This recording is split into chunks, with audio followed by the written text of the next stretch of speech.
আবাবিল পাখি আর পৃথিবীতে আসবে না। কোরআনে এই ধরনের আর আসার কোনো ইঙ্গিত নাই। যদি আসেও তাহলে পেট্রো ডলারের যারা মালিক মুসলিম এই লিডারদেরকে আগে হত্যা করবে।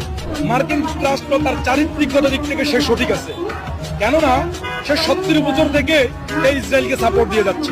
সে ইসরায়েলকে স্বীকৃতি দিয়েছে, ইসরায়েলের জনগণকে ফিলিস্তিনের মাটিতে বসিয়েছে, এটাকে একটা স্বাধীন রাষ্ট্র বানিয়েছে। সে তার নৈতিক জায়গা থেকে রাইট আছে। রাইট তাইলে কারা নেই? রাইট নেই আমরা মুসলমানেরা, রাইট নেই তুরস্ক, পাকিস্তান, কাতার, সৌদি আরব এবং আরব আমিরাতের লিডাররা।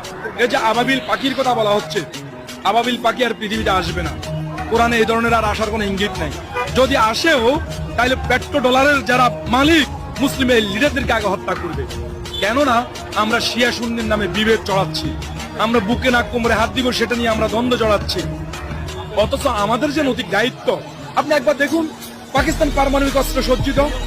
পাকিস্তান যদি একবার বলে আমি আমার কয়েক হাজার সৈন্য আমি ফিলিস্তিনে পাঠাচ্ছি, সৌদি আরব পেট্রো ডলারের মালিক, সে যদি একবার তেল অবরোধ দেয়, এরপর সে যদি বলে আমি আমার সৈন্য পাঠাচ্ছি, কাতার তো কিছুটা করে যাচ্ছে। তুরস্ক, আমরা এরদোগান সাহেবকে আমাদের অলিখিতভাবে একজন